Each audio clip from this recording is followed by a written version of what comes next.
Muy buenas tardes a todos, espero se encuentren lo mejor posible. Hoy hablaremos específicamente sobre ciclo cardíaco, un tema que es importantísimo dentro de la fisiología cardiovascular, por tanto sería importante para mí de que te suscribieras al canal, activaras la campanita y dejaras un comentario de qué tal te pareció la clase. Entonces, en esta clase, si se van a dar cuenta, tendremos muchas gráficas, muchas imágenes para que así puedas aprender del tema de la forma más fácil posible.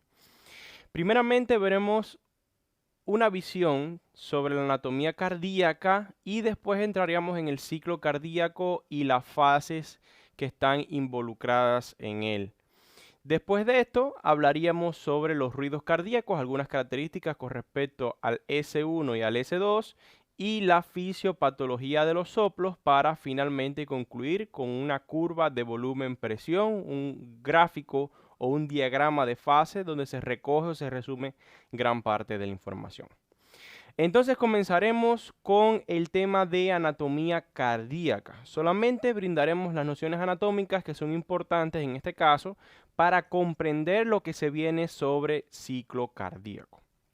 Saber que el corazón es un órgano hueco, disculpen, formado por cámaras que específicamente si dividimos el corazón en dos nos encontraríamos con una parte derecha llamada corazón derecho y una parte izquierda llamada corazón izquierdo. Aquí se lo estoy señalando muy bien. Que cada una de estas partes va a estar dividida en una aurícula y en un ventrículo. En el caso de la parte derecha del corazón o corazón derecho, va a poseer una aurícula o atrio derecho, cualquiera de las dos nomenclaturas te lo puedes encontrar en los libros tanto de fisiología como anatomía, y un ventrículo derecho. Mientras que la parte izquierda de ese corazón llamado, en este caso corazón izquierdo, va a estar constituido ¿por qué? Por una aurícula izquierda y un ventrículo izquierdo.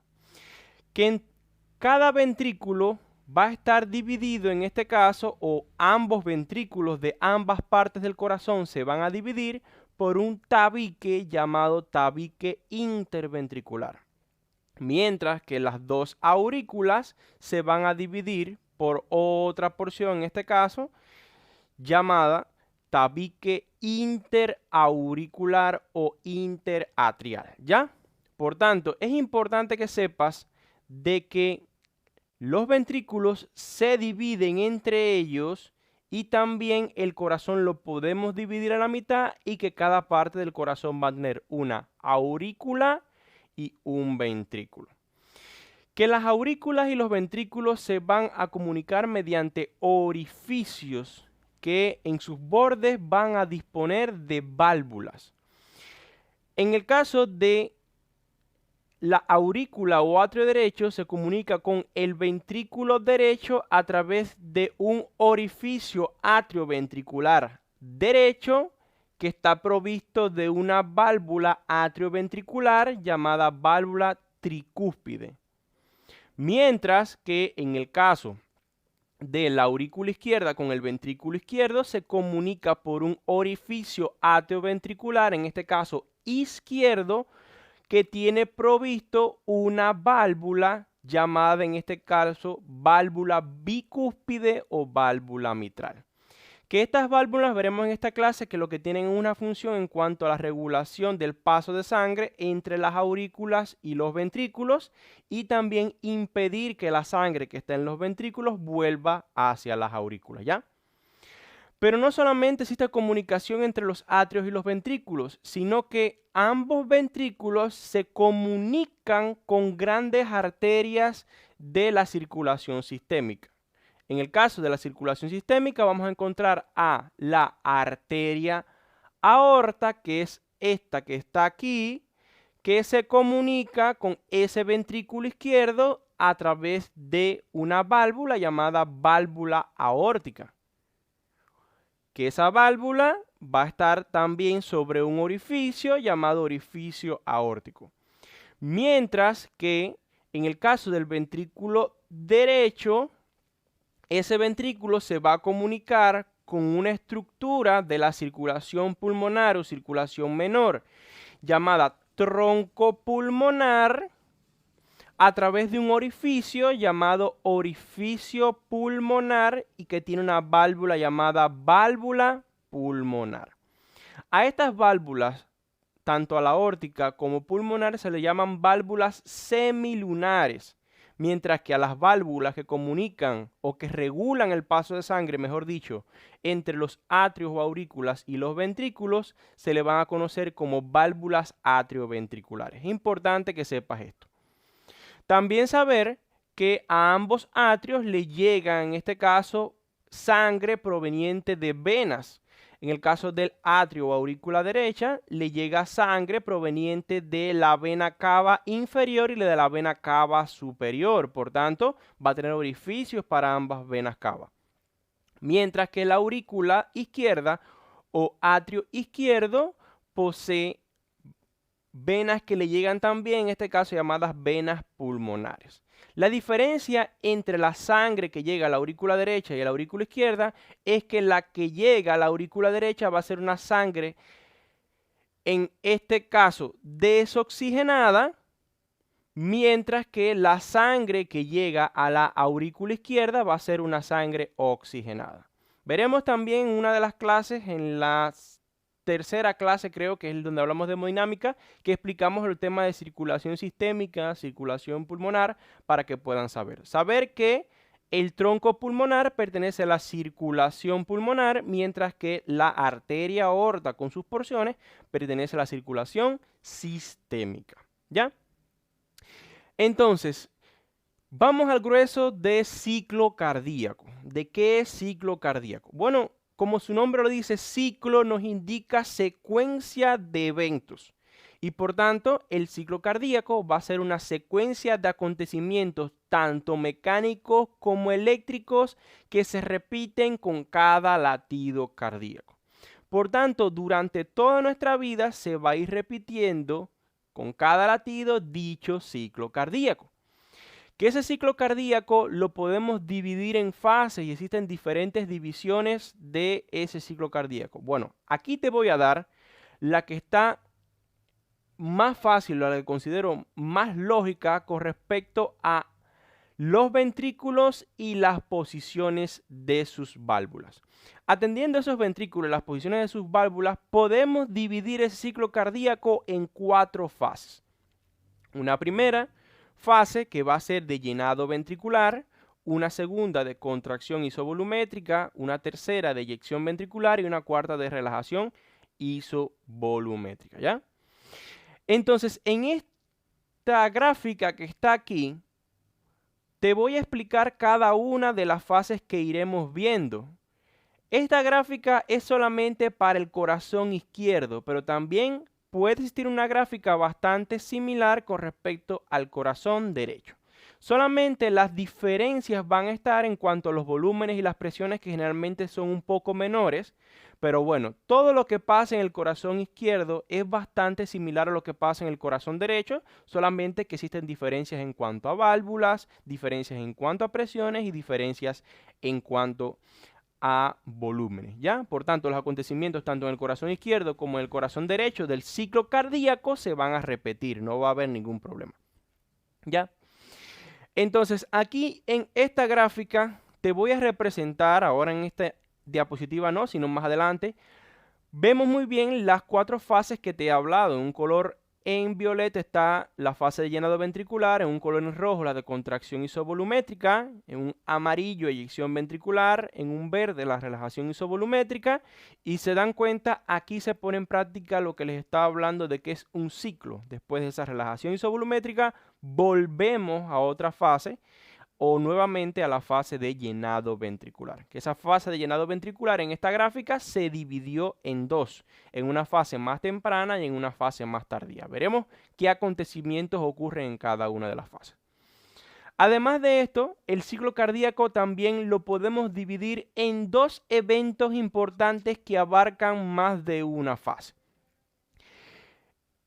Importante, saber que en el ciclo cardíaco se dan estos 2 eventos que van a ser la sístole o contracción ventricular y la diástole o relajación ventricular. O también puede ser diástole o llenado ventricular, mejor dicho, ¿ya? Entonces, la sístole abarca las fases 2 y 3. Va a abarcar tanto la contracción isovolumétrica como la eyección ventricular. Mientras que la diástole va a abarcar el llenado ventricular y la relajación isovolumétrica. Quiere decir, es otra forma de dividirlo y son eventos que muchos se repiten en los libros de fisiología de nuestras clases y ya puedes saber cómo se relaciona el ciclo cardíaco, esas fases con la sístole y la diástole. Entonces, vamos a ver ahora, antes de llegar a cada una de las fases o los acontecimientos que ocurren en cada una de las fases, es importante que conozcas sobre los acontecimientos valvulares. Saber que las válvulas se cierran y se abren regulando el paso de sangre, tanto las atrioventriculares entre los atrios y los ventrículos, como las semilunares entre los ventrículos con respecto a determinadas grandes arterias, ¿ya? Entonces, saber que los acontecimientos valvulares van a ser cierre y apertura de válvulas y cada acontecimiento valvular va a determinar el final de cada una de las 4 fases definidas que ya te hablé: llenado ventricular, contracción isovolumétrica, eyección ventricular y relajación isovolumétrica. Saber que el cierre de las válvulas atrioventriculares van a determinar que finalice la fase 1 de llenado ventricular. La apertura de las válvulas semilunares va a finalizar la fase 2, el cierre de las válvulas semilunares la fase 3 y la apertura de las válvulas atrioventriculares la fase 4. Que veremos que algunos de estos acontecimientos hacen que aparezcan lo que conocemos como ruidos cardíacos, que también lo veremos en esta clase. Miren aquí, como pueden ver muy bien, en esta gráfica donde está ya llena, no está tan vacía como esta de aquí, y podemos ver ya que además de las fases identificadas como vimos en la gráfica anterior, se nos identifican muy bien las presiones, los volúmenes ventriculares y los acontecimientos esos valvulares. En esta porción superior se nos habla de presiones, mientras que en la porción inferior se nos hablan de volúmenes ventriculares. Si nos damos cuenta, cada una de las líneas estas que abarcan las presiones nos identifica una estructura tanto del corazón o puede ser una gran arteria. Mira aquí, como pueden ver muy bien, esta gráfica en azul nos identifica el ventrículo izquierdo o los cambios de presión en el ventrículo izquierdo.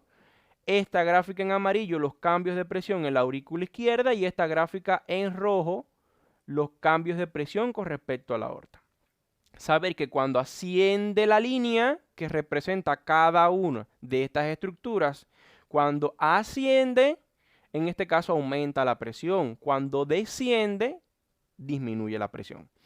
Igualmente en el volumen ventricular, cuando vemos el tema de volumen ventricular, nos damos cuenta de que cuando asciende la línea, en este caso esta línea negra, va a aumentar el volumen ventricular, y cuando desciende, en este caso, disminuye el volumen ventricular. Y además se colocan, como te dije, los acontecimientos valvulares. Cierre de la válvula mitral, miren aquí, que lo que hace es finalizar esta primera fase 1 de llenado ventricular. También vemos la apertura de las válvulas semilunares que finaliza esa contracción isovolumétrica y así sucesivamente. Entonces, te había hablado anteriormente que las válvulas permitían una regulación en cuanto al flujo de sangre entre los atrios y los ventrículos con esas grandes arterias. Bueno, también te había hablado de que impide el flujo retrógrado o la sangre que ya pasó no vuelva hacia atrás. Te explico mejor. Saber que el paso de sangre o el flujo de sangre, como te había dicho, puede ser de los atrios a los ventrículos y de los ventrículos a una gran arteria. Bueno, las válvulas atrioventriculares permiten de que cuando se abran pase sangre de esos atrios a esos ventrículos y también pase sangre de los ventrículos a esas grandes arterias. Pero cuando se cierran, lo que hacen es impedir que esa sangre que ya pasó del atrio al ventrículo vuelva del ventrículo hacia el atrio. Quiere decir que impide un flujo llamado flujo retrógrado o flujo hacia atrás. Igualmente, las válvulas semilunares impiden de que la sangre que ya pasó del ventrículo a determinada arteria vuelva de la arteria al ventrículo. Por tanto, cuando se abren permite el paso de sangre y cuando se cierran impiden el flujo retrógrado. Saber que las válvulas atrioventriculares tienen una característica similar y una característica diferente que en esta clase hablaremos. Saber que ambas válvulas, en este caso, impiden el flujo retrógrado de sangre, quiere decir que la sangre vuelva hacia atrás, tanto las válvulas atrioventriculares como las válvulas semilunares. Pero estos procesos de impedir el flujo retrógrado se pueden dar en la sístole o en la diástole, que en el caso de las válvulas atrioventriculares impiden el flujo retrógrado hacia las aurículas durante la sístole, mientras que las válvulas semilunares impiden también el flujo retrógrado, en este caso hacia los ventrículos y durante la diástole, ¿ya? Por tanto, el impedimento en cuanto al flujo retrógrado se puede dar en las dos fases, en la sístole y en la diástole, dada por las válvulas atrioventriculares y las válvulas semilunares respectivamente, ¿ya? No se enreden todavía, solamente son conceptos básicos que debes conocer. Cuando termines la clase te vas a dar cuenta que esto que te estoy hablando, cuando la vuelvas a revisar, va a ser mucho más fácil porque ya vas a haber mirado primeramente el contenido o observado el contenido que te voy a brindar y claramente te va a ser muy, pero que muy fácil, ¿ya? Entonces, la apertura de las válvulas, mira aquí, esto es una válvula. Esto que está aquí es una válvula, disculpen. Esto que estoy señalando en rojo es una válvula. Esta válvula se va a abrir cuando existe un gradiente de presión anterógrada. Te explico mejor. Para que exista un gradiente de presión, debe existir diferencia de presión entre un sitio y el otro. Cuando te hablo de presión o gradiente de presión anterógrada, te estoy hablando de que debe existir mayor presión por detrás de la válvula que por delante de esa válvula. De tal forma que esa diferencia de presión, existiendo mayor presión por detrás de la válvula que por delante de ella, hace de que como la presión es mayor por detrás que por delante, se abra esa válvula, ¿ya? Mientras que cuando existe un gradiente de presión retrógrada es lo contrario. Por delante de la válvula existe mayor presión que por detrás de ella y ese proceso lo que hace es que se cierre dicha válvula. ¿Para qué? Para que no pase un flujo retrógrado o no pase sangre hacia atrás.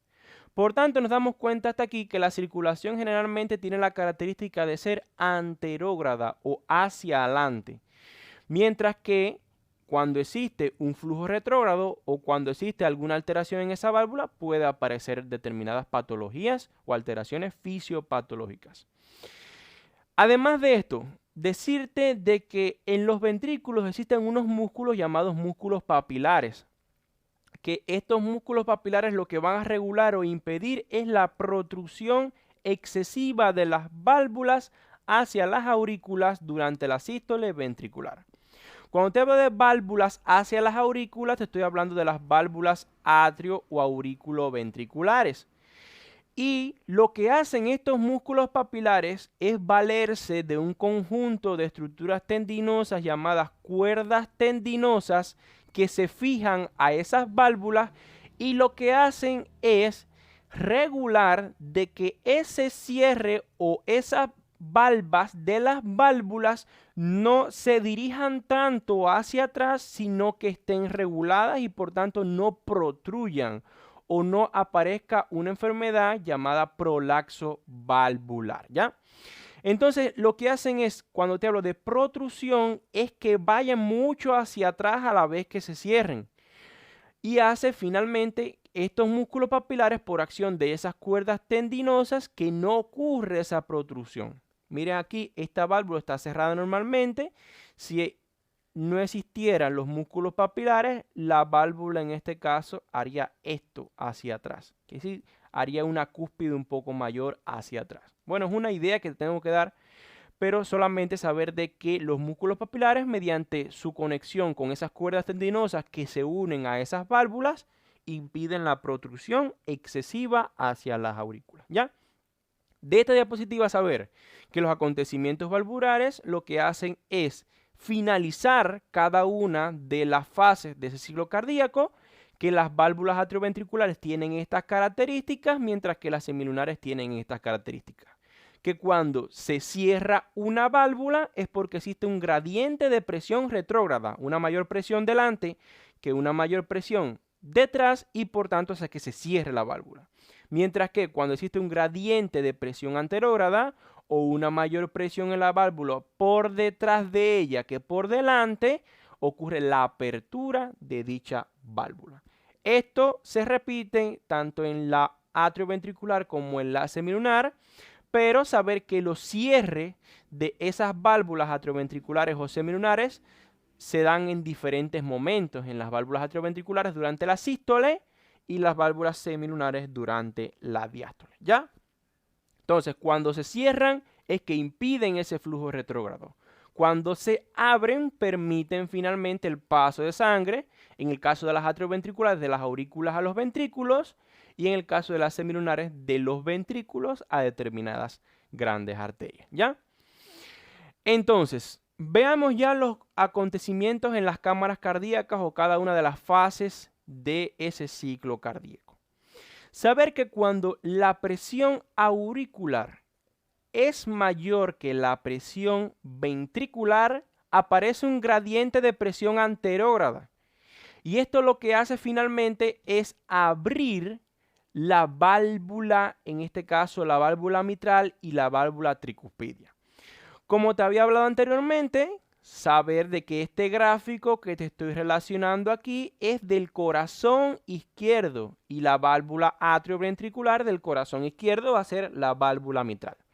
Pero junto con la apertura de la válvula mitral también se abre la válvula tricuspidia, y los mismos acontecimientos de incremento de presión auricular se van a dar tanto en el derecho como en el izquierdo, y una presión ventricular menor que esas presiones auriculares también se van a dar tanto en el ventrículo izquierdo como en el ventrículo derecho. Por tanto, ese acontecimiento que estoy hablando en el corazón izquierdo es lo mismo que ocurre en el corazón derecho, solo que las válvulas no son las mismas, las presiones son un poco menores y los volúmenes también, ¿ya? Miren aquí muy bien, relacionado aquí, la apertura de la válvula mitral. Esta es la presión de la aurícula izquierda y esto de aquí es el ventrículo izquierdo. En el momento en que esa presión de la aurícula izquierda supera la del ventrículo, ¿qué es lo que ocurre? Apertura de la válvula mitral, porque se crea un gradiente de presión anterógrada que hace que se abra esa válvula mitral. Y con esta apertura de la válvula mitral se finaliza, ¿qué cosa? La fase 4 del ciclo cardíaco. Después de la apertura de esa válvula mitral, da paso ¿a qué? A la primera fase de ese ciclo cardíaco, porque como te dije es una secuencia, es un ciclo.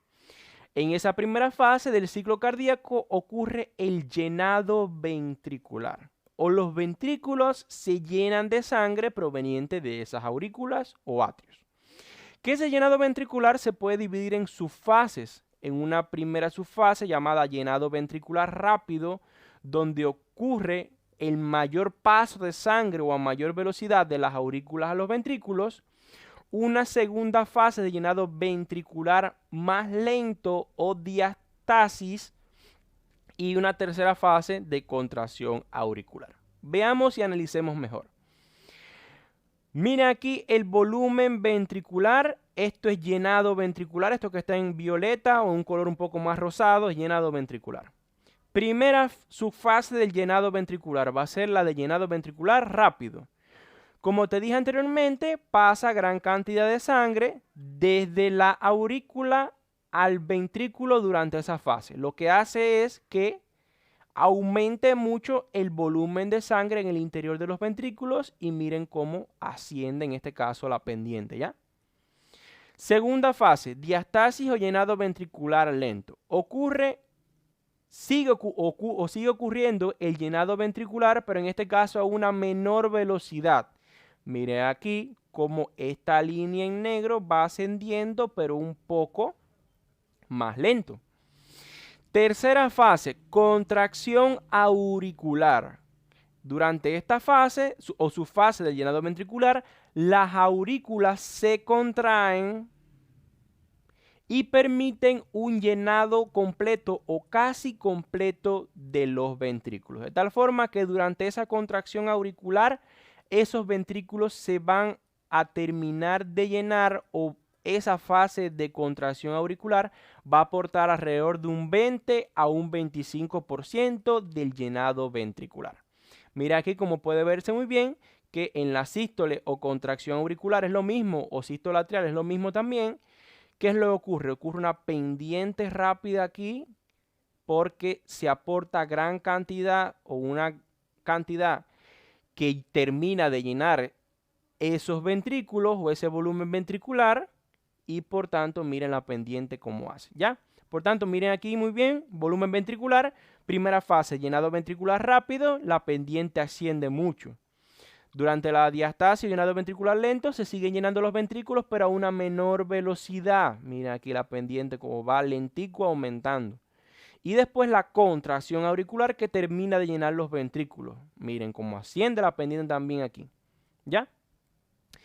Entonces, miren aquí en estas imágenes, yo lo que quiero con esta clase es que puedas visualizar los cambios que se dan o explicarte los cambios que se van a dar en cada una de las fases del ciclo cardíaco, porque muchas veces te presentan las diapositivas con los gráficos, pero no te explican tan bien los gráficos. Y realmente lo que quiero que te lleves es un razonamiento lógico de cada fase. Mira aquí, llenado ventricular rápido y lento. Las aurículas van a estar relajadas y los ventrículos van a estar relajados porque no se van a estar contrayendo. Solamente lo que va a ocurrir es apertura tanto de la válvula mitral como de la válvula tricuspidia para que se llenen esos ventrículos. Por eso se llama llenado ventricular. Pasando sangre de ambas aurículas a ambos ventrículos. Y finalmente, casi llegando al final de ese llenado ventricular, ¿qué es lo que ocurre? La contracción auricular, la sístole atrial o sístole auricular, también lo podemos decir, que generalmente ese fenómeno se da inmediatamente después de la aparición de la onda P en el electrocardiograma o la aparición de despolarización atrial o auricular. Eso lo veremos en la clase que viene, donde veamos todo el tema de potenciales de acción y la generación, en este caso, de impulsos cardíacos. Miren aquí, si comparamos esta aurícula con esta de acá, esta de aquí va a estar un poco más contraída, más estrechada, ¿ya? Contracción auricular, que lo que hace es aportar finalmente el llenado completo de esos ventrículos, permitiendo de que se terminen de llenar el 25 al 20% que le falta, ¿ya? Miren muy bien aquí, entonces, muy bien representado todo el tema de llenado ventricular. Saber que durante esa fase de llenado ventricular comienza a descender la presión en la aorta para que después aparezca una fase de donde veremos específicamente contracción isovolumétrica, eyección, pero eso va a ser más adelante. Es otro acontecimiento que ocurre en esta fase de llenado ventricular, esa disminución de la presión aórtica. Mira aquí en esta línea en rojo que es la presión aórtica, como va disminuyendo durante toda esa fase de llenado ventricular, y también las válvulas semilunares se mantienen cerradas durante toda esa fase, ¿ya? ¿Por qué? Porque si las válvulas semilunares estuvieran abiertas, esa sangre que pasa de la aurícula al ventrículo pasaría, en este caso, hacia la aorta y hacia el tronco pulmonar. Y esto no ocurre en esta fase, sino que ocurre en próximas fases, ¿ya? Después de esto, ¿qué es lo que va a ocurrir? Va a llegar un punto en que, como pasó tanta sangre de esas aurículas a esos ventrículos, los ventrículos o la presión ventricular va a superar o va a convertirse en mayor que la presión en ambas aurículas. Y como en este caso se da lo que te expliqué anteriormente, un gradiente de presión retrógrada en que la presión por delante de la válvula atrioventricular va a ser mayor que por detrás que se da un cierre de esa válvula. Que en este caso para el corazón izquierdo va a ser la válvula mitral, pero para el corazón derecho va a ser la válvula tricúspide. Que el cierre de dichas válvulas atrioventriculares lo que va a propiciar es que aparezca el primer ruido cardíaco, que veremos que son los ruidos cardíacos, o S1 durante esa fase, en este caso, de, ¿cómo se llama? El cierre de la válvula mitral, que en este caso se da o termina o finaliza la fase 1, ¿ya? ¿Qué más tienes que saber? De que con el cierre de esa válvula mitral aparece una segunda fase llamada contracción isovolumétrica, en la cual se van a contraer los ventrículos, de ellos no va a entrar ni va a salir volumen de sangre, y más bien lo que va a ocurrir es un aumento de la presión en su interior, ¿ya? Durante esa fase de contracción isovolumétrica, como te dije, incrementa o se incrementa la presión ventricular, y también las válvulas, tanto atrioventriculares como semilunares, se van a mantener cerradas. Por tanto, dentro de esas cámaras cerradas que van a ser los ventrículos, si se están contrayendo, en este caso, la sangre está propiciando una mayor presión sobre sus paredes y se incrementa la presión ventricular. Pero durante esa fase, tanto las válvulas atrioventriculares como semilunares van a estar, ¿qué cosa? Cerradas, ¿ya? Entonces, saber de que va a llegar un momento también en que la presión ventricular va a superar la presión aórtica. Mira aquí muy bien de que está esta fase de contracción isovolumétrica que va a ocurrir después del cierre de la válvula mitral, que está representada en rojo. Mire aquí la presión en el ventrículo izquierdo representado con un color en azul y la presión de la aorta con un color en rojo.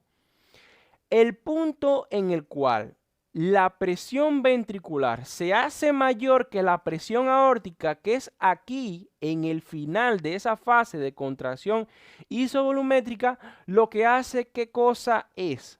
Abrir la válvula aórtica. ¿Por qué? Porque la presión en el ventrículo es mayor que la aórtica. Existe un gradiente de presión en este caso que lo que hace es que, como la presión ventricular es mayor que la aórtica, se abra esa válvula aórtica y pase sangre hacia esa aorta. De tal forma que, si nos damos cuenta, en este caso, esa apertura de la válvula aórtica es lo que le va a dar final o que va a hacer el paso delimitante entre el proceso, la fase de contracción isovolumétrica, y la próxima, que va a ser la de eyección ventricular, ¿ya? Entonces, cuando la presión ventricular es mayor que la presión aórtica, se abre la válvula aórtica y aparece una fase llamada fase de eyección ventricular, ¿ya? Que durante esa fase de eyección ventricular lo que hace con los ventrículos es que se van a contraer y van a propulsar toda esa sangre hacia esas arterias. Te repito nuevamente.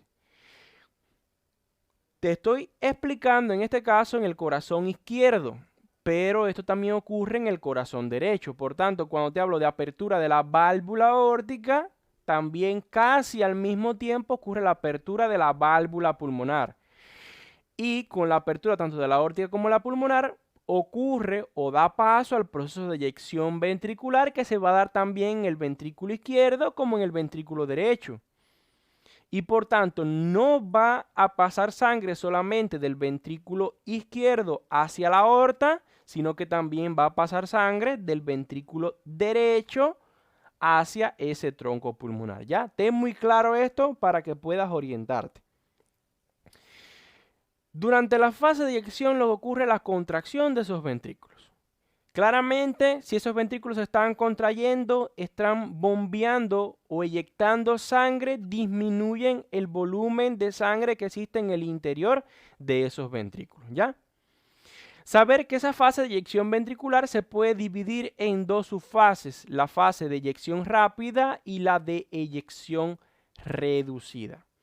Que durante la fase de eyección rápida es donde principalmente se da el mayor flujo de sangre a mayor velocidad desde los ventrículos hacia las arterias grandes, ¿ya? Que en el caso del corazón izquierdo es la fase durante se bombea mayor cantidad de sangre desde el ventrículo izquierdo hacia esa arteria aorta. Además de esto, durante esa fase de eyección rápida, lo ocurre también un incremento de la presión ventricular seguida de un incremento de la presión aórtica. De tal forma de que durante esa fase de eyección ventricular, a pesar de que a medida de que va saliendo sangre de ese ventrículo, como se está contrayendo, se está ejerciendo gran presión y como le está llegando sangre a la aorta también está aumentando la presión e incrementa la presión ventricular junto con la presión aórtica. Miren aquí muy bien, en azul la gráfica de presión o la línea de presión del ventrículo izquierdo y en rojo la línea de presión de la aorta. Miren aquí como en el tema del volumen ventricular va disminuyendo dicho volumen ventricular. Durante la fase de eyección reducida o la subfase de eyección reducida dentro de esa fase de eyección ventricular, también disminuye el volumen ventricular o contribuye a la disminución de ese volumen ventricular, pero a una menor velocidad. Por eso nos damos cuenta de que ya llegando al final de esa fase de eyección ventricular, no ocurre o la pendiente no disminuye tan rápido como durante la eyección rápida. Miren aquí la eyección rápida como bajó mucho la pendiente casi hasta la mitad y después durante la fase de eyección reducida la pendiente hace más una curva, hace más un arco que una pendiente tan descendente como durante esa fase de eyección rápida, ¿ya? Entonces, como está saliendo sangre desde la aorta, desde el ventrículo hacia la aorta, va a llegar un momento en que la presión en la aorta va a ser mayor que la presión ventricular. Mira aquí muy bien. Por lógica sabemos que si va disminuyendo el volumen de sangre, va a llegar un momento en que la presión va a ir disminuyendo también. Miren aquí cómo llega un punto específico en que la presión de la aorta supera a la presión ventricular y lo que ocurre es un fenómeno llamado cierre de la válvula aórtica. Que con ese cierre de la válvula aórtica hace que aparezca un segundo ruido llamado segundo ruido cardíaco. Que realmente tanto el primero como segundo ruido cardíaco no se da generalmente solamente por el fenómeno anatómico de cierre de las válvulas, sino generalmente por las turbulencias que se pueden generar por ese cierre de las válvulas que van a ser transmitidos hacia las paredes del corazón y de ahí hacia afuera de ese corazón y por tanto es que podemos percibir mediante un estetoscopio esos ruidos cardíacos. Por tanto, lo que ocurre con este cierre de las válvulas aórticas es que se generan turbulencias, se generan ondas que se transmiten por las paredes de los ventrículos, las paredes auriculares, y esas ondas que identifican esos procesos de cierre de las válvulas se transmiten a diferentes partes de nuestro cuerpo y por eso podemos percibir, en este caso, los ruidos cardíacos con el estetoscopio, ¿ya? Muy claro esto es algo que muchas veces no te lo explican y más bien te dicen cierre de la válvula aórtica, segundo ruido cardíaco.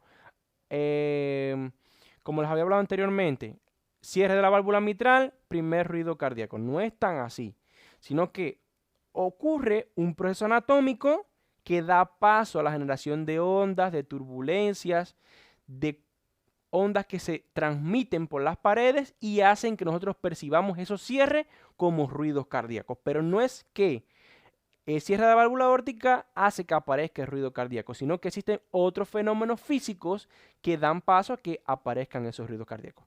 No sé si me hago entender, espero que entiendan lo que les estoy hablando.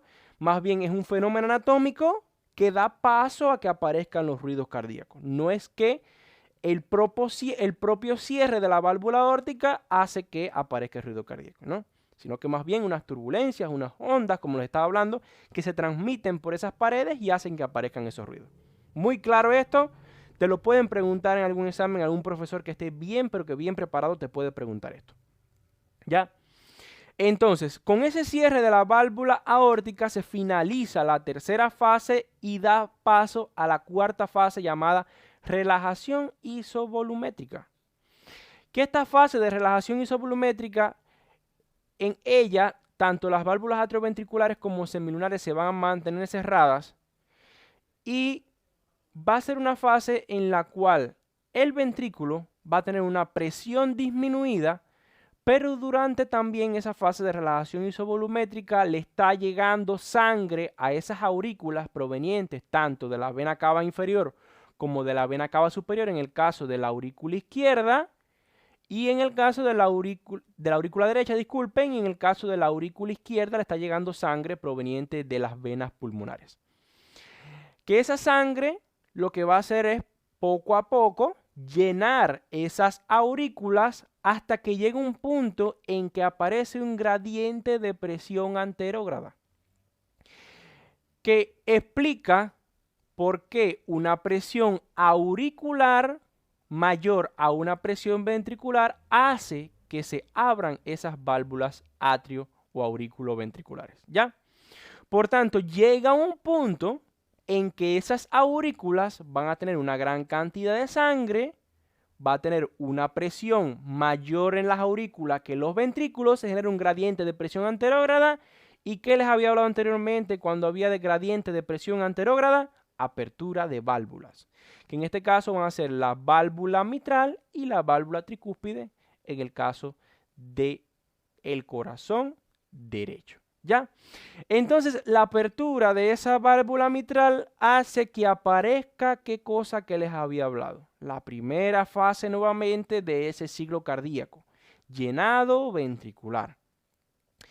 Entonces, analicen muy bien esta gráfica que aparece aquí. Les he dado solamente los aspectos básicos para que puedan entender o razonar de forma lógica los cambios que se dan y puedan identificar o puedan ver con respecto a esas curvas qué cambios se pueden dar tanto en presiones como en volumen, como en acontecimientos valvulares que identifican a ese ciclo cardíaco. Con respecto a los ruidos cardíacos, saber que no solamente existe un primero y un segundo ruido cardíaco, sino que también puede existir un tercero, incluso un cuarto ruido cardíaco. Que el tercer ruido cardíaco puede ser percibido y generalmente se puede dar por las vibraciones producidas por la entrada apresurada de sangre durante el periodo de llenado ventricular rápido. Quiere decir ese momento en que se abre esa válvula mitral hace que pase gran cantidad de sangre y esas vibraciones, esas turbulencias, esas ondas que se van a transmitir a las paredes ventriculares hacen que percibamos ese ruido cardíaco. Por tanto, como te había hablado anteriormente, vibraciones, ondas, en este caso presiones que generan esto, es lo que finalmente hace que aparezcan estos ruidos cardíacos. Realmente los cierres de las válvulas o las aperturas de las válvulas en determinados casos, lo que son es un acontecimiento anatómico que da paso a la aparición de esos ruidos. Pero realmente tienen que saber explicar muy bien de que un acontecimiento anatómico no indica de que se pueda aparecer un ruido, sino que a partir de ese acontecimiento de cierre o apertura de válvulas se generan esas ondas, se generan esas turbulencias, se generan esas vibraciones que van a ser transmitidas y esas vibraciones es lo que percibimos como ¿qué? Como ruido cardíaco. Un cuarto ruido cardíaco que generalmente puede percibirse o no, que puede estar dado generalmente por un incremento de la presión auricular o un ventrículo rígido. Este cuarto ruido cardíaco puede no estar presente en los seres humanos, en este caso jóvenes. Se habla mucho de que puede estar presente en los niños o incluso en otras edades, pero bueno, solamente saber que existe un cuarto ruido cardíaco que aparece cuando la presión auricular es muy grande o los ventrículos tienen unas paredes muy rígidas, ¿ya? Ruidos cardíacos importantes que debes conocer. El S1, o primer ruido cardíaco, y el S2, segundo ruido cardíaco. Las diferencias que existen. Saber que el primer ruido cardíaco se caracteriza por ser un loop de tono bajo, mientras que el segundo ruido cardíaco se caracteriza por ser un dub de tono agudo. Ese loop lo que nos indica es un sonido de tono bajo y el dub lo que nos indica es un sonido de tono agudo.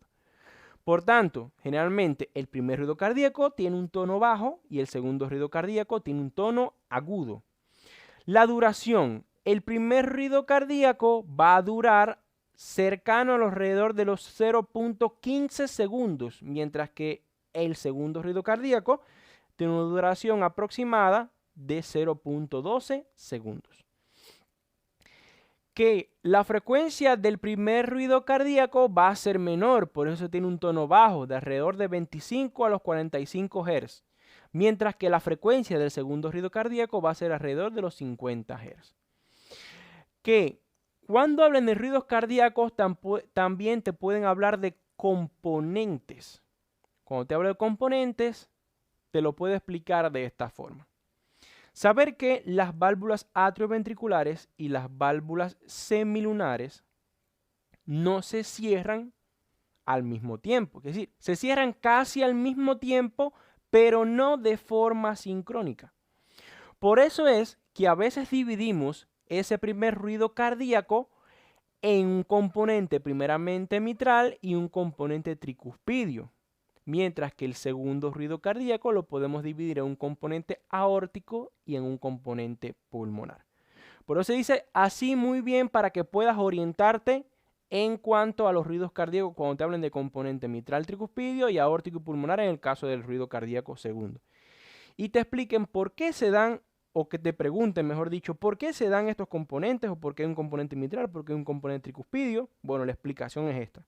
Es que las válvulas se cierran casi al mismo tiempo, pero no de forma sincrónica. Por tanto, hay un pequeño espacio de tiempo en el cual existe una diferencia en cuanto al cierre de la mitral, la tricuspidia y de la aórtica con la pulmonar, haciendo de que esa diferencia de tiempo en cuanto al cierre, que es mínima, es muy pero que muy pequeña, hace que aparezcan estos componentes o se puedan dividir un primer ruido y un segundo ruido en dos componentes cada uno.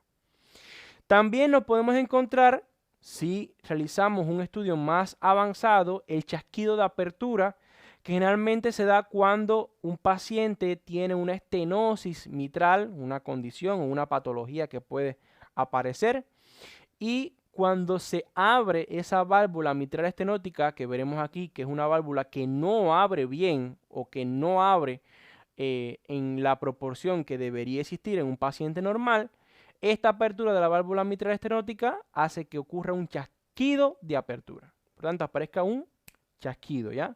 Es algún ruido que puedes identificar o que puede dar paso a que un médico, un cardiólogo que está realizando determinados exámenes físicos puede identificar ese chasquido de apertura durante pruebas más avanzadas, ¿ya? Entonces, habíamos visto que existían ruidos cardíacos normales, que puede ser el primero, el segundo, el tercero y el cuarto, que generalmente se puede asociar a determinada condición fisiopatológica. Pero bueno, saber que además de estos ruidos cardíacos que son normales, pueden aparecer otros ruidos que no son normales. Que a estos ruidos anómalos que se van a escuchar en varias partes del sistema vascular y se pueden escuchar también agregados a los ruidos cardíacos normales durante la sístole y la diástole, se les van a llamar soplos. Que esos soplos generalmente pueden estar dados por dos causas o dos condiciones fisiopatológicas. Primeramente, la estenosis valvular, que es aquella válvula que no abre bien. Es una forma lógica de decirte, porque no vamos a hablar específicamente de la anatomía de la estenosis valvular, las características fisiopatológicas, sino solamente para que sepas. Una válvula debería abrir normal. pero cuando existe una estenosis, esa válvula no abre de forma normal, quiere decir, abre en un menor diámetro, ¿ya? Y a esa válvula no abrir bien en un menor diámetro a la apertura que debería tener de forma normal, hace de que se genere a ese nivel un flujo llamado flujo turbulento, que lo veremos en la clase de hemodinámica. Que ese flujo turbulento es un flujo en el cual la sangre se va a ir mezclando. Esa mezcla de sangre va a ir chocando con las paredes y hace que se generen determinadas vibraciones que pueden ser percibidas como ruidos anómalos llamados soplos. Saber que el flujo de sangre en una válvula generalmente tiene una característica de ser un flujo laminar, es un flujo que es silencioso, es un flujo que no es ruidoso como es el flujo turbulento. Y por tanto, cuando hay alguna alteración fisiopatológica, como va a ser la estenosis, no va a existir un flujo laminar, sino que va a convertirse en un flujo turbulento, en un flujo ruidoso que hace que aparezcan estos ruidos anómalos llamados soplos, ¿ya? Mientras que también puede existir soplos dados por insuficiencias valvulares. Que esas válvulas que son insuficientes o que tienen una insuficiencia valvular son aquellas válvulas que no van a cerrar de forma normal, no se cierran completamente o no se cierran bien. Por tanto, como no se cierran bien, lo que ocurre es que siempre va a existir una apertura en esas válvulas, un pequeño paso de flujo retrógrado, que se daría en este caso porque al no cerrar bien esas válvulas, siempre va a existir una pequeña cantidad de sangre que pasa hacia atrás. Vamos otra vez a la primera diapositiva para que puedas identificar, la segunda, disculpen. Miren esto aquí, es una válvula cerrada. Imagínense que por aquí en el centro no se cerrara bien y apareciera una apertura. ¿Qué es lo que ocurre? Que no va a existir ninguna resistencia a ese paso de sangre retrógrada o ese paso de sangre hacia atrás. Y va a pasar sangre de la porción anterior de la válvula hacia la porción posterior de esa válvula, ¿ya? Entonces, también ese paso de sangre retrógrada puede generar un flujo turbulento, un flujo que no es normal o no es el laminar o aerodinámico que se debe dar a través de esas válvulas. Y hace que finalmente también se perciban vibraciones, esa sangre choque con las paredes, en este caso, de esos sitios donde se va a dar esa alteración y aparezca generalmente este ruido anómalo que va a ser percibido como soplo. ¿Ya? Entonces, el tema de flujo laminar y flujo turbulento lo veremos en la tercera clase de este curso, en donde te voy a mostrar aquí muy bien para que puedas ver flujo laminar y turbulento. Damos muchas características más específicas de cada tipo de flujo, explicamos mucho mejor, porque son contenidos que requieren una explicación de mayor cantidad de tiempo, pero solamente es para que puedas identificar o puedas saber cómo va a ocurrir todo esto. Aquí te estoy mostrando las próximas clases que veremos, muy gráficas, es la idea que siempre quiero en este curso, para que puedan identificar bien, mira aquí la generación de potenciales de acción, el nodo sinoatrial, el acoplamiento, excitación, contracción, cómo a partir de un impulso o un potencial de acción se puede generar contracción ventricular, periodos refractarios, potenciales de acción en el músculo ventricular, las características del músculo cardíaco que permiten el paso ese de rápidamente de esos impulsos o potenciales de acción a todas las células de miocitos cardíacos. Bueno, todo eso lo vamos a hablar más adelante, ¿ya? Pero bueno, solamente decirte de que ese flujo turbulento, esas vibraciones que se van a dar, ese choque de sangre contra las paredes, provoca que aparezcan estos ruidos anómalos llamados soplos, que son ruidos agregados a los ruidos cardíacos normales y se pueden dar tanto en la sístole como en la diástole ventricular, ¿ya? Mira aquí en este cuadro que está aquí, Vemos aquí las estenosis y las insuficiencias, en qué momento puede aparecer el soplo. Por ejemplo, la estenosis aórtica, la insuficiencia, podemos ver en qué momento se puede dar el soplo tanto en la sístole como en la diástole. Bueno, solamente para que sepas de que los soplos se dan en la sístole y en la diástole y la explicación fisiopatológica de por qué aparecen. Entonces, finalmente, esta clase la concluiremos con esta curva llamada curva de volumen-presión, donde relacionamos gran parte de los conceptos que vimos anteriormente, más gráficos, con respecto al ciclo cardíaco. Que la curva de volumen-presión te la preguntan mucho, hay muchos estudiantes que me han estado diciendo esto desde México, desde Perú, desde Panamá, desde los países que me ven. Me preguntan mucho el tema de la curva de volumen-presión. Te lo explico muy, pero que muy fácil. Es un diagrama de fase que describe la relación entre volumen y presión en el ventrículo izquierdo. Miren aquí, todo esto que está acá abajo va a ser volumen del ventrículo izquierdo en mililitros. Y todo esto que está en el eje de la Y va a ser presión del ventrículo izquierdo. Que esta curva del volumen-presión lo que hace es dividirse en determinados segmentos. Miren aquí. El segmento AB, en ese segmento AB lo que va a ocurrir, el inicio de ese segmento AB va a ser la apertura de la válvula mitral. Mira aquí en este punto A se abre la válvula mitral. Durante ese segmento AB lo que ocurre es una disminución de la presión ventricular hasta los 5 milímetros de mercurio.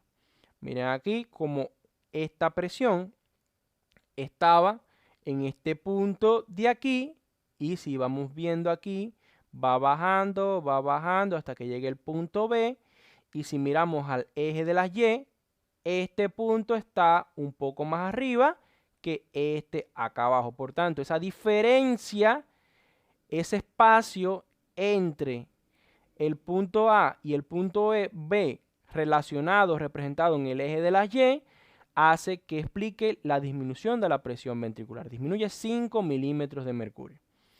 El segmento BC nos explica un aumento notable del volumen de alrededor de 70 a 120 mililitros. Miren aquí en el eje de las Y, de las X, disculpen, como de B a C va pasando de 70 mililitros hasta 120 mililitros. Por tanto, nos explica por qué en el segmento BC existe un aumento notable del volumen. Y también existe un aumento de la presión de alrededor de 5 a 10 milímetros de mercurio. Presión está en el eje de la Y. Miren aquí de B, que es esto que está aquí. Vamos a representarlo, vamos a sacar una línea hacia el eje de la Y. Y C, que está aquí arriba. Si miramos aquí en el eje de las Y, la diferencia entre esas dos líneas o ese espacio nos explica por qué aumenta esa presión. ¿Ya? Que el segmento AB y el segmento BC nos identifica la fase del ciclo cardíaco de llenado ventricular. Por tanto, realmente estos dos segmentos lo que nos explican es durante esa fase de llenado ventricular cómo puede aumentar notablemente el volumen, cómo puede aumentar la presión también al final de esa fase de llenado ventricular en ese ventrículo izquierdo, ¿ya? Por tanto, explica los cambios específicos en cuanto a cantidad de mililitros, si hablamos de volumen, o de presión en caso de los milímetros de mercurio, que se dan durante esa fase de llenado ventricular. Aumenta el volumen y aumenta la presión en los ventrículos, ¿ya? Después de esto, en el punto C, lo que va a ocurrir es el cierre de la válvula mitral. Y con el cierre de la válvula mitral aparece ese segmento llamado segmento CD. Que si se dan cuenta aquí, en ese segmento CD se mantienen los 120 mililitros de volumen en el ventrículo izquierdo. Mira aquí cómo asciende esa línea, pero en el eje de las X no hay ningún cambio. mientras que sí la presión va a aumentar. Va a aumentar desde los alrededor de aquí, que estaba en este punto, los 10 milímetros de mercurio, hasta este punto acá arriba que va a ser los 80 milímetros de mercurio. Mira aquí, si sacamos una línea desde los 80, coincide con el punto D. Si sacamos una línea desde los 10 milímetros de mercurio, coincide con el punto C. Por tanto, este espacio es lo que nos explica ese aumento notable de presión. También el segmento DE.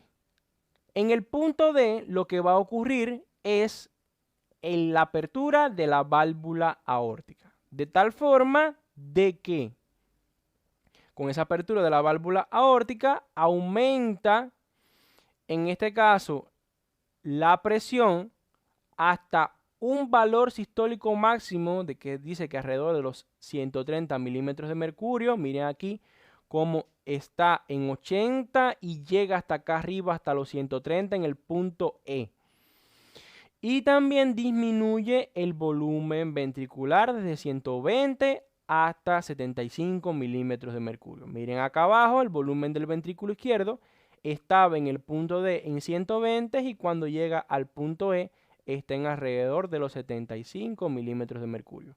A esa diferencia es la cantidad o el cambio de presión que se va a dar durante ese segmento DE. Me faltó decirte que el segmento CD nos identifica la fase de contracción isovolumétrica en que el volumen del ventrículo izquierdo no va a cambiar y más bien lo que va a incrementarse es la presión. En este caso, en el segmento EF disminuye la presión ventricular desde 130 a 110 a 100 milímetros de mercurio. Mira aquí, de 130 a 100 milímetros de mercurio. Y también sigue, en este caso, disminuyendo el volumen ventricular desde 75 que estaba aquí hasta un valor de 50, ¿ya? Por tanto, si nos damos cuenta hasta aquí, tanto el segmento DE más el segmento EF nos identifica la eyección ventricular, que primeramente se da un aumento de presión hasta tal punto que se bombea toda esa cantidad de sangre hasta la aorta y ya con bombearse toda esa cantidad de sangre disminuye el volumen en el ventrículo, disminuye la presión y por tanto hace que aparezcan esos fenómenos durante esta gráfica. Y está el otro segmento llamado segmento FA, que aparece después del cierre de la válvula aórtica. Y en este caso lo que nos identifica es la relajación isovolumétrica. En ese proceso no hay cambio de volumen, sino más bien se mantiene en alrededor de los 50 milímetros de mercurio, pero sí disminuye mucho la presión ventricular desde los 100 milímetros de mercurio hasta los 7 milímetros de mercurio para dar paso nuevamente al segmento AB. Por tanto, relacionen muy bien, dense cuenta que la línea de las X nos identifica volumen del ventrículo izquierdo. A medida tú vas viendo o vas relacionando los puntos con los valores que tiene en cada eje, en este caso en el eje de las X podemos relacionar el volumen en el ventrículo izquierdo. Y en el eje de las Y vamos viendo los cambios en cuanto a la presión en el ventrículo izquierdo. Por tanto, cuando analicen un punto, por ejemplo, el punto D, con respecto al punto E, ¿qué nos damos cuenta? Que el volumen en el punto D es 120 y en el punto E es 75. Bueno, si hace esto hacia atrás, va de D a E. ¿Qué es lo que ocurre? Disminuye el volumen. Y si en D la presión era 80 y aquí en E es 130, bueno, ¿qué ocurrió? Aumentó la presión en ese ventrículo izquierdo. ¿Ya? Entonces, es una medida para que pueda identificar mediante una gráfica cerrada, en un diagrama de fase, los cambios en cuanto a volumen que se pueden dar en cada una de las fases.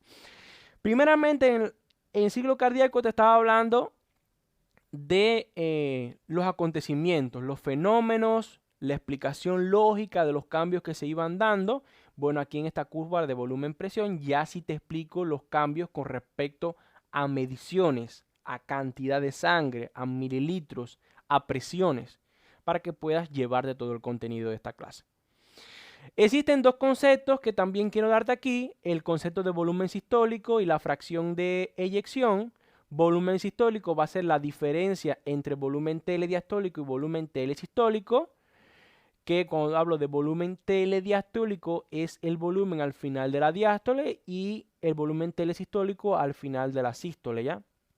Por tanto, si restamos el volumen al final de la diástole con respecto al volumen al final de la sístole, vamos a encontrarnos con el volumen sistólico. Que el volumen telediastólico es de 120 mililitros y el telesistólico es de 50 mililitros. Si lo restamos, va a tener un volumen sistólico de 70 mililitros. Esto es un aproximado del valor normal que podemos encontrarnos en un paciente. Mientras que fracción de eyección va a ser una fracción, en este caso, entre el volumen sistólico y el volumen telediastólico. Lo que nos explica esta fracción de eyección es qué cantidad de sangre durante esa sístole con respecto a ese volumen telediastólico se ha bombeado y que debe superar el 55% en las personas sanas. Es algo para que te puedas identificar o puedas relacionar. Si tenemos el volumen al final de la diástole y el volumen al final de la sístole, lo que restamos es volumen sistólico. Saber que durante la sístole o cuando ocurre la sístole ventricular siempre queda una pequeña cantidad de volumen en esos ventrículos, que ese volumen se le va a llamar telesistólico, ¿ya? Y si le restamos el volumen al final de la diástole, ya también nos encontramos con el volumen sistólico. Ya, muy claro todo esto. Espero les haya gustado la clase. Cualquier duda, dejármelo en los comentarios. Recuerden suscribirse a este canal. De verdad agradecidísimo con las personas que están participando durante este tiempo que se está estrenando este video, y me alegro de que haya muchas personas interesadas. Por aquí abajo les estaré dejando el link del grupo de WhatsApp para que se puedan unir, porque a través de él estaremos enviando varias promociones de los cursos que estaremos realizando, y saber de que con respecto a este curso de fisiología cardiovascular, si desean un curso completo de fisiología cardiovascular, también te dejaré aquí abajo en la descripción un link para que puedas escribirme y puedas preguntarme con respecto al curso y qué clases, qué contenidos abarcamos. Solamente aquí te he hablado de algunos de los contenidos, pero veremos gasto cardíaco, veremos presión arterial media, veremos una clase de integración cardiovascular con alteraciones fisiológicas y patológicas, para que puedas orientarte y para que te puedas llevar todo el contenido.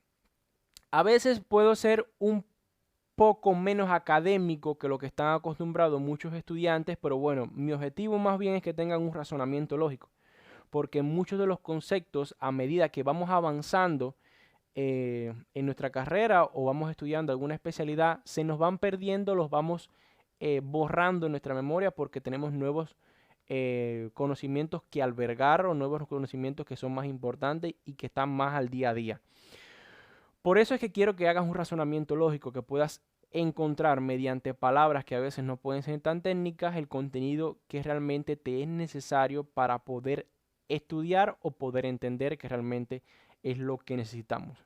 Nuestros pacientes no quieren conceptos, nuestros pacientes solamente quieren que les expliquen, que les menciones cómo puede ser, y esto es para que puedas tener una idea o tener un punto medio entre lo médico y entre lo lógico, para que puedas de esta forma poder identificar alteraciones, poder explicar mecanismos fisiológicos y llevarte el contenido o la esencia, que es realmente lo que es necesario para nuestra vida.